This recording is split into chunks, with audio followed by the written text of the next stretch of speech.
বিসমিল্লাহির রহমানির রহিম। আসসালামু আলাইকুম। জনতার রান্নাঘর থেকে সবাইকে জানাচ্ছি শুভেচ্ছা। আশা করি সবাই ভালো আছে। আজকে একটা রেসিপি করব, সেটা পাকোড়ার রেসিপি। ফুলকপির পাকোড়া করব। এখন ফুলকপির একদম অনেক সস্তা এবং পুরাপুরি সিজন। আর এই জন্য আমি এখানে কিছুটা ফুলকপি নিয়েছি। এই যে ছোট ছোট করে কেটে নিবেন এইভাবে। আর এই ডাঁটাটা যেন বড় না থাকে, ছোট থাকে, তাহলে পাকোড়াগুলো দেখতে সুন্দর হয় এবং খেতেও ভালো লাগে। ফুটন্ত গরম পানির মধ্যে আমি কিছুটা ফুলকপি দিয়ে দিচ্ছি।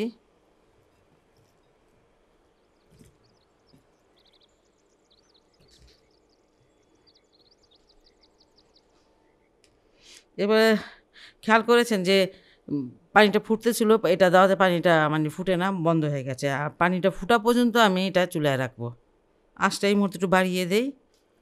আপনারা দেখতে পাচ্ছেন যে ফুলকপিটা মানে ফুটতেছে, পানিটা কি ফুটতেছে। আমি এখন এটা নামিয়ে ফেলবো, নামিয়ে একটু ছেঁকে নেব।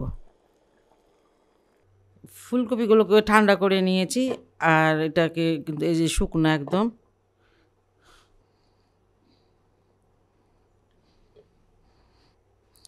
এখানে আধা চামচ মরিচের গুঁড়া দিয়ে দিচ্ছি। চাট মশলাটা দিয়ে দিচ্ছি আধা চামচ। চাট মশলার ফ্লেভারটা খুব ভালো আসে। একটু মিশিয়ে নিলাম। চাট মশলার লবণ থাকে, তাই লবণটা দিলাম না, কারণ আমার তো পরে কোটিংয়ে যখন করব, এটা যখন ভাজবো তখন তো লবণ দিতেই হবে। আর এটা একটুখানি এইভাবে করে নিই। কপিগুলোকে খুব বেশি সিদ্ধ করবেন না। আমি দেখালাম না, একটা বলক আসবে নামিয়ে ফেলবেন। বেশি সিদ্ধ করলে আবার এইভাবে ছাকালে গলে যাবে, মানে ভেঙে ভেঙে যাবে।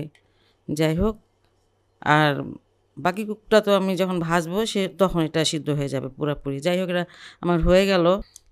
ভাজার জন্য আমি একটা ব্যাটার তৈরি করে নিব। এখানে আমি এই যে 1 কাপ থেকে একটু কম দিয়ে দিচ্ছি ময়দা। বেসন দিয়ে করবো না, এটা ময়দা দিয়ে করব। 2 চামচ দিয়ে দিচ্ছি কর্নফ্লাওয়ার, এটাতে ক্রিস্পি হবে। এখানে হলুদের গুঁড়া 1/4 চামচ, চিলি ফ্লেক্স প্রায় 1 চামচ, আদা রসুনের পেস্ট সেটা আধা চামচ, কিছুটা ধনিয়া পাতা, 2টা হচ্ছে কাঁচামরিচ কুচি, 1 চামচ লবণ দিয়ে দিচ্ছি, আর একটু লাগবে। সব কিছু ভালো করে মিশিয়ে নিচ্ছি।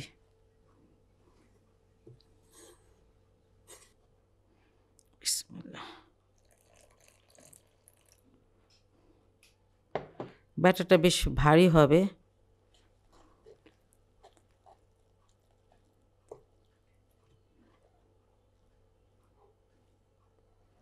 অল্প অল্প পানি মিশাবো।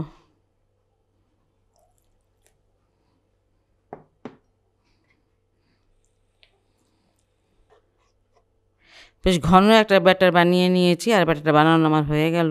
ভাজতে চলে যাব। ভাজতে চলে আসলাম। ফ্রাই প্যানে কিছুটা তেল দিয়েছি, আর তেলটা বেশ গরম হয়ে গেছে।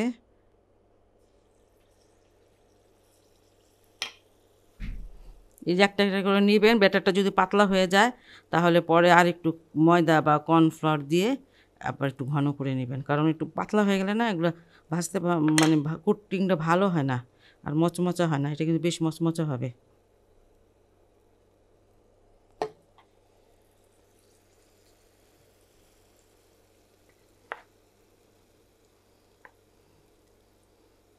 পাকোড়াগুলো আমি একটু উল্টিয়ে দিচ্ছি।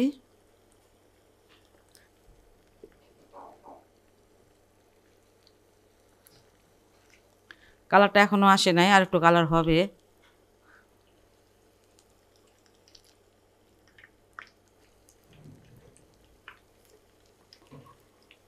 আঁচটা কমিয়ে রেখেছি যাতে মানে এগুলো খুব মচমচা হয়। বেশি আঁচে দিলে হয়তো পুড়ে যাবে, কালার মানে এসে পড়বে, কিন্তু এটা হবে না।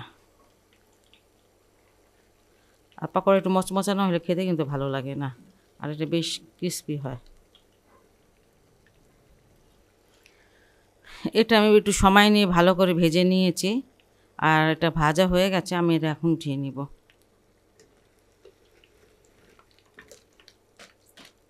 শব্দ শুনে বুঝতে পারতেছেন যে এটা কতটা মচমচা হয়েছে। ঠান্ডা হলে কিন্তু আরও মচমচা মানে হবে।